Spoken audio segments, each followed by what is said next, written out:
decide to shift our focus from creation to documentation, our content becomes a lot more authentic, it comes out a lot easier, and it's probably going to be a lot more relatable and authentic to our audience because we're showing them our world from our worldview.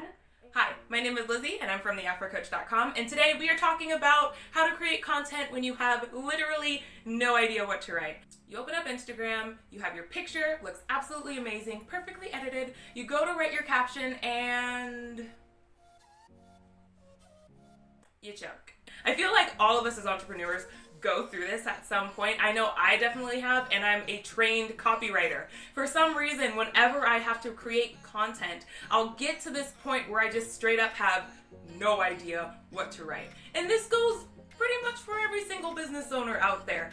We all know that content is incredibly important when it comes to building out a business. However, it can feel like sometimes we are either repeating the same things or we get so lost on exactly what the right post is that we end up not posting anything at all. The problem with that, though, is that we want to make sure we have consistent content for our audience to be able to consume, because the moment they stop seeing you around is the moment their attention moves on to something else. That's just the way the world works. So what can you do if you are currently stuck in writer's block and you're wanting to still pump out some really genuine, good, meaty content?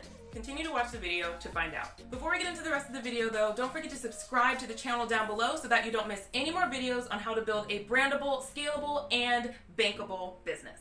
Tip number 1 is building a story bank. This is pretty common in the journalism and writing world, but a story bank is essentially a collection of stories, experiences, pieces of inspiration that you've had throughout your days that you can pull from when you're needing to create some content.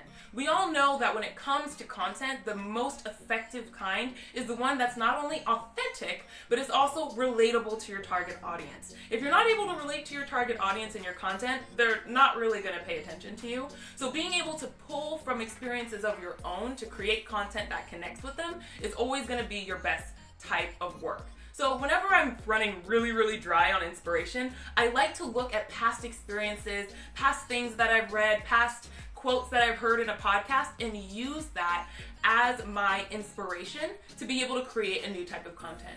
And building a story bank isn't really that hard to build out. Usually what I do is right before I go to bed, I'll just write out noteworthy things that have happened to me, interesting TV shows, podcasts that I've listened to, quotes that I thought were interesting, something funny or something very related?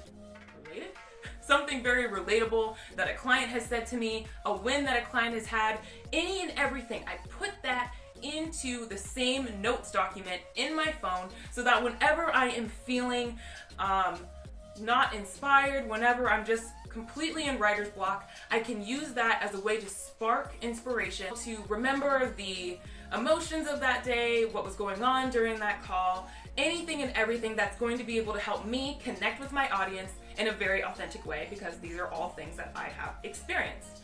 Story banks are excellent for this, and it's wonderful because you can literally make deposits into a story bank every single day, so that when you do have those couple of days where you straight up don't know what you're going to write about, you can make a very nice withdrawal and be able to start writing without missing a single beat. Tip number 2 is trends. Honestly, this is the best possible fallback if you literally have no experiences that you can pull from in the past. You can pull from something that is trending. At the time of this recording, people are still talking about the Super Bowl halftime show with Shakira and J-Lo, and people are on both sides of the fence on if this is controversial, if this is sexy, if this is too sexy. I personally thought it was fire, but those are things that I can latch onto and utilize as content because my audience is more than likely going to be talking about these topics as well. Now keep in mind, some topics just aren't going to fly with your audience. For example, there's a whole bunch of stuff going on in the makeup world. My audience don't care. So you want to make sure that you are tailoring the type of trending topics that you are being fed so that you can then use that as content fodder for your audience. What I like to do is I set up Google Alerts. I'll show you in a screenshot here how to do so, but Google Alerts allow me to be able to just have a whole bunch of different topics that I can be alerted to on my phone or on my laptop. I can take a look at the news. If it's something that I'd like to use, I can then utilize it in my content, and if not, I can just move on along, and it'll send me another alert when something in that topic comes up. Google Alerts is also amazing if you're wanting to just get more and more information around your field of expertise, because if you can stay in the know of all the things that are happening in your field, that's going to make you an authority and an expert to your audience.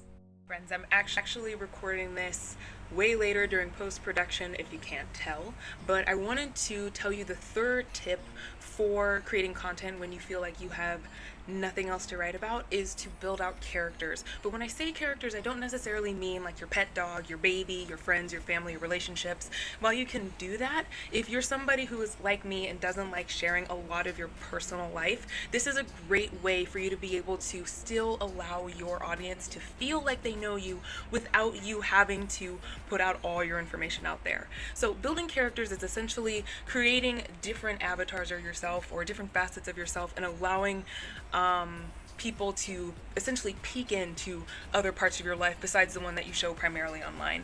I think as entrepreneurs, we feel very, very pressured to only have the business persona when we're online and trying to make a sale. But what makes us so unique and has us stand out from the crowd is when we share those other facets of ourselves. So if you are a website designer, but you also happen to be in love with gardening, or your gardening avatar would be a character in your show. If you are a public speaker who also happens to be a worship leader at church, show that section, show that avatar, show you worshiping at church. That's another facet of you. That is worship. Person who's watching this video.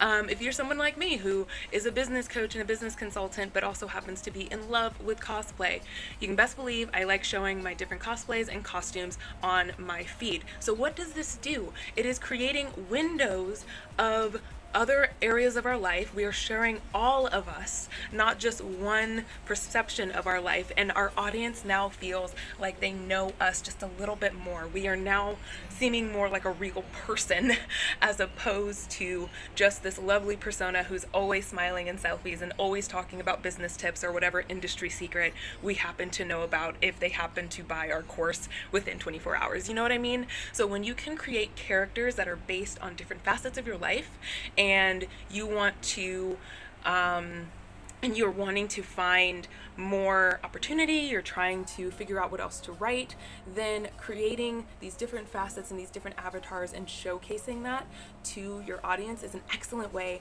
for them to be able to get to know you better, for you to be able to show more of yourself and not feel too confined to the business portion of your life and sharing that with your audience. You have to remember that content is everywhere. Content is around us right now. This setup, you're probably going to see it in my Instagram stories as I'm recording this, because this is content, the behind the scenes. What our job is as business owners and as content creators is to simply document what is happening around us. When we decide to shift our focus from creation to documentation, our content becomes a lot more authentic, it comes out a lot easier, and it's probably going to be a lot more relatable and authentic to our audience because we're showing them our world from our worldview, and they're going to want to tune in to see what we have to experience and what we have to say about what we're seeing. Now, keep in mind, having great content is only one piece of the puzzle if you want to be able to convert audience members into paying customers. If you don't have enough eyeballs or visibility onto your content, literally all that hard work is just going to be collecting dust because nobody's going to see it. That's why in my next video, I'm going to be talking about how to get more eyeballs onto your content so that you're able to convert more sales from your audiences. As always, thank you so much for watching. Share this with somebody who is having a little bit of writer's block and needs some inspiration. And be sure to give this video a thumbs up and subscribe to the channel for more videos. Chat soon, guys.